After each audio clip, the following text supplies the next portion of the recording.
সুন্দরবনে কুখ্যাত ডাকাত পরিচরিক বাহিনী সারাদিন সংলগ্ন মুক্তিখাল এলাকা অবস্থান আছে এমন গোপন সংবাদের ভিত্তিতে বাংলাদেশ কোস্টগার্ড পশ্চিম জোন আজ ভোর সকাল ৬টায় আমরা উক্ত এলাকায় একটা সাহায্য অভিযান পরিচালনা করি।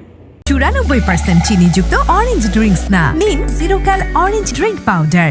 অভিযান পরিচালনা করে আমরা পরিচরিক বাহিনীর সবচেয়ে প্রধান সহযোগী ওসমান গনিকে অস্ত্র এবং গোলাবারুদ সহ তাকে গ্রেফতার করি। এই সময় ওসমান গনির কাছ থেকে আমরা ১৬ রাউন্ড লাইভ কার্তুজ, ৫ রাউন্ড ব্ল্যাঙ্ক কার্তুজ এবং একটি ১ নম্বর বন্দুক উদ্ধার করি। এই ওসমান গনি সাতক্ষীরা জেলার আশুন এলাকার বাসিন্দা। সে দীর্ঘদিন যাবৎ এই পরিচরিক বাহিনীকে অস্ত্র গোলাবারুদ, লজিস্টিক সাপ্লাই এবং ডাকাতে সহযোগিতা করে আসছিল এবং সেই প্রত্যক্ষভাবে বিভিন্ন ধরনের অপহরণ এবং ডাকাতের সাথে সংযুক্ত ছিল।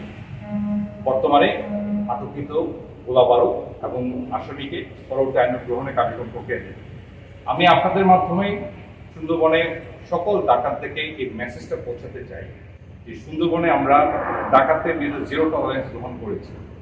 আমাদের অভিযান আমরা আরো ত্বরান্বিত করছি এবং খুব দ্রুত আমরা সকল ডাকাতকে আমরা আইনের আওতায় নিয়ে আসবো।